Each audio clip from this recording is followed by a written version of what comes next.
Ghastly Trade of the Resurrection Men. Hey there, history buffs, and welcome back to our Spooktacular Wednesdays.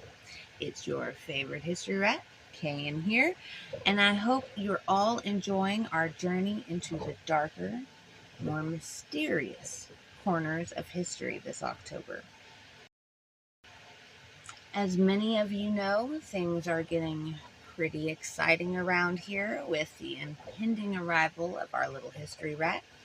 So I'm thrilled to have these spooky tales prepped and ready for you. Last week, we braved the chilling, unsolved mystery of the Villisca Axe murders. This week, we're taking a trip across the Atlantic to the gaslit streets of early 19th century Edinburgh, Scotland. Prepare yourselves, because we're about to delve into a truly macabre chapter of medical history. A time when the pursuit of knowledge led to the rise of terrifying figures known as the Resurrection Men. This isn't just one crime. It's a phenomenon that exposes the ghoulish underbelly of an era. Edinburgh, city of enlightenment and darkness. Imagine Edinburgh in the early 1800s. It was a city of stark contrasts. On one hand, it was a hub of intellectual thought, known as the Athens of the North, boasting some of the finest medical schools in Europe. Groundbreaking discoveries in anatomy and surgery were being made, drawing students from far and wide. On the other hand, it was a city steeped in poverty, crowded tenements, and dark, winding closes that bred desperation. At the heart of this burgeoning medical knowledge was the critical need for cadavers. You see, back then, to truly understand the human body and advance surgical techniques, direct dissection was absolutely essential. However, the legal supply of cadavers was incredibly limited. The primary source was the bodies of executed criminals, but capital punishment simply couldn't keep up with the booming demand for medical schools across the UK, especially in Edinburgh. The law, specifically the Murder Act of 1752, stipulated that only the bodies of executed murderers could be used for anatomical dissection. This created a profound dilemma for anatomists and surgeons. How could they teach? How could they learn? And how could medicine progress if they lacked the very material fundamental to their study? This desperate demand, combined with legal scarcity and the widespread poverty, created a dark, unholy market. A grisly trade emerged, operating under the cloak of night, the buying and selling of freshly buried corpses. And the men who supplied these bodies became known by their chilling moniker, the Resurrection Men. The grisly business of body snatching. The job of a resurrection man was not for the faint of heart. It required nerves of steel, a strong stomach, and a complete disregard for the sanctity of the grave. Their targets were the recently interred, as fresh bodies fetched the best prices. Grave robbing became a lucrative, albeit highly illegal and morally repugnant, profession. These men would typically work in small gangs, often under the cover of darkness, frequently in deserted churchyards. They developed surprisingly efficient techniques to avoid detection and damage the valuable merchandise. Instead of digging up the entire grave, which was laborious and left obvious signs, they would often They would dig a small trench down to the coffin lid.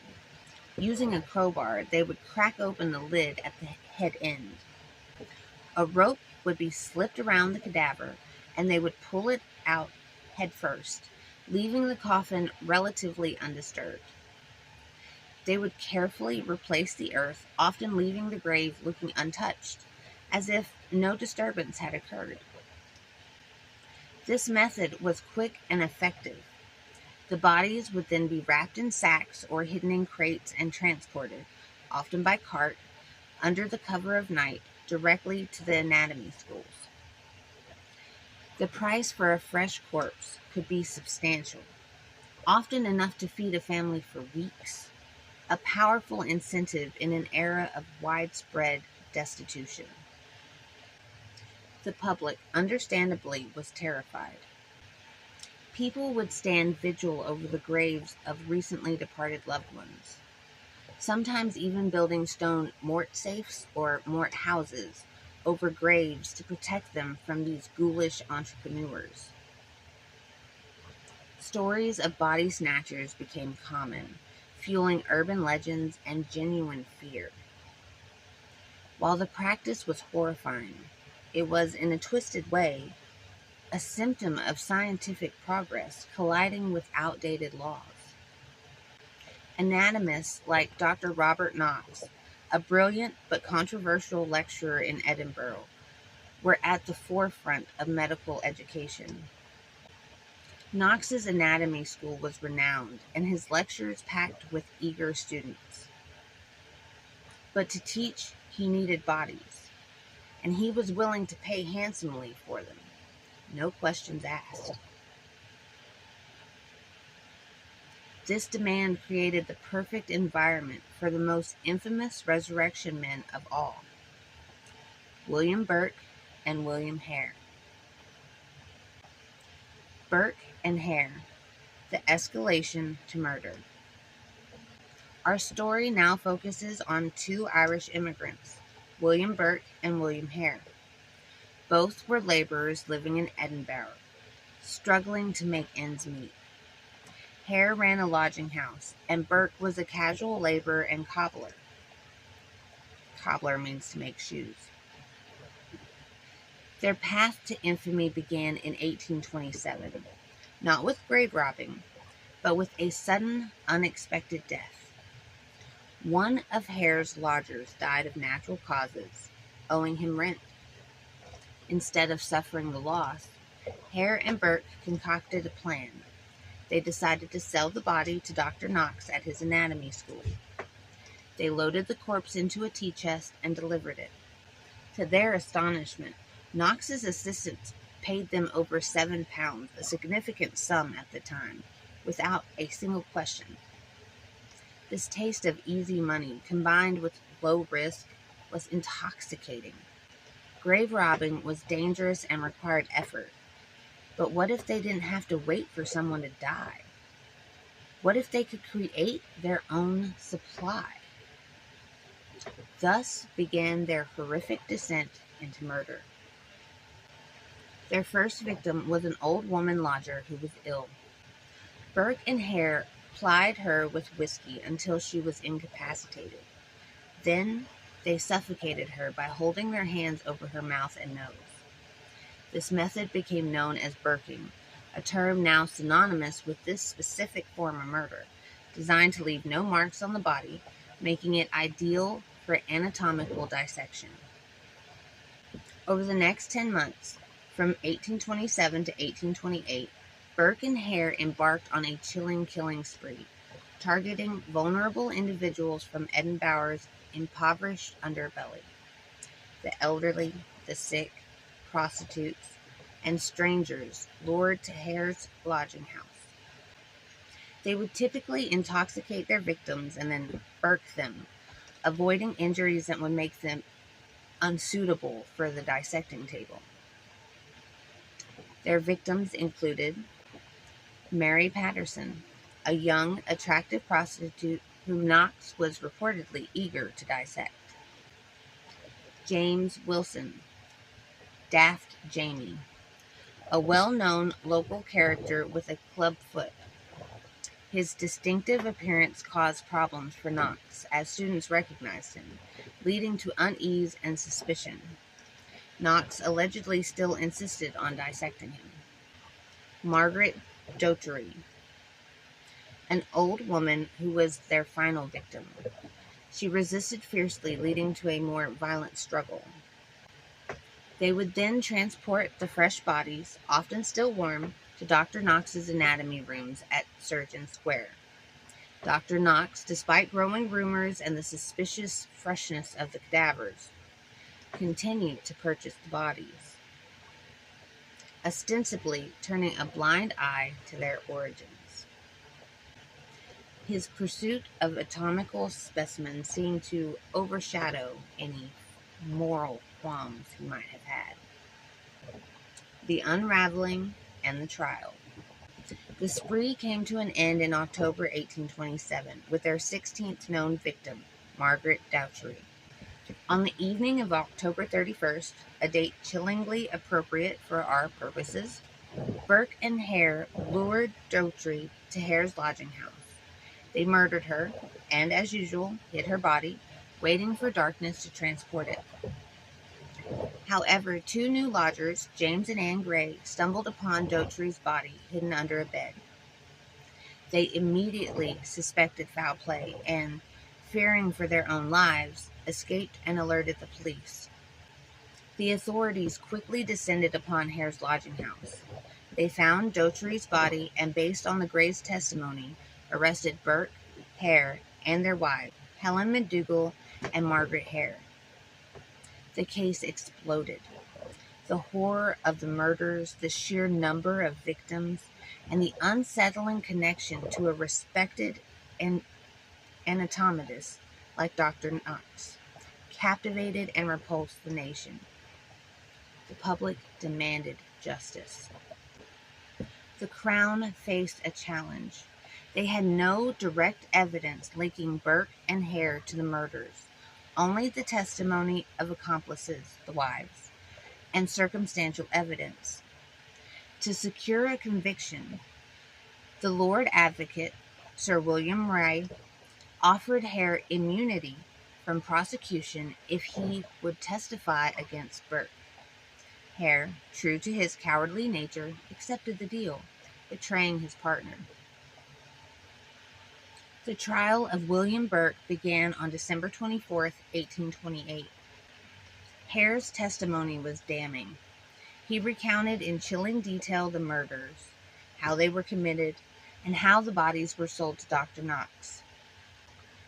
The public was outraged, not only by Burke's crimes, but also by Knox's perceived complicity.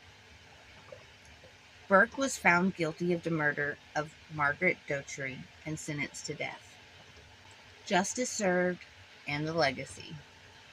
On January 28, 1829, William Burke was publicly hanged in Edinburgh before a crowd estimated at 25,000 to 40,000 people.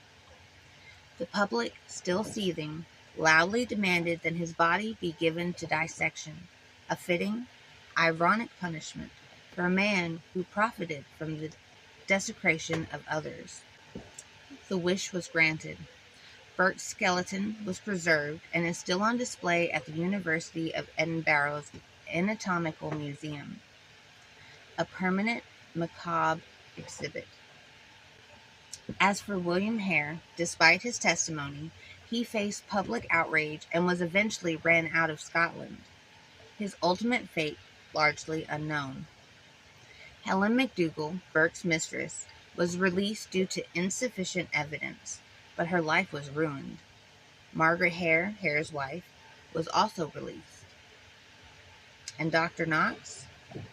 Despite the intense public scrutiny and accusations of moral negligence, he was never prosecuted. While his reputation was severely damaged, and he lost his popularity in Edinburgh, he continued to practice and lecture, eventually moving to London. His legacy, however, remains forever tainted by his association with Burke. His legacy, however, remains forever tainted by his association with the Burke and Hare murders. The gruesome crimes of Burke and Hare, along with the broader phenomenon of the resurrection men, had a profound and lasting impact. They exposed a critical flaw in the law and a dark, exploitative side of medical progress. This public outcry led directly to the passage of the Anatomity Act of 1832. This landmark legislation effectively legalized and regulated the supply of cadavers for medical research and education. It authorized the donation of unclaimed bodies from workhouses and hospitals, ensuring a sufficient and legal supply of anatomical material. This significantly reduced and eventually eliminated the demand for illegally obtained bodies, effectively putting an end to the era of the resurrection men. A ghoulish chapter in history. The story of the resurrection men, and particularly the infamous Burke and Hare, is a truly spectacular one because it delves into the darkest depths of human desperation and depravity. It's not a ghost story in the traditional sense, but it's a chilling tale of real-life monsters who preyed on the vulnerable, transforming living beings into mere commodities. It highlights a time when the dead offered more value than the living to some.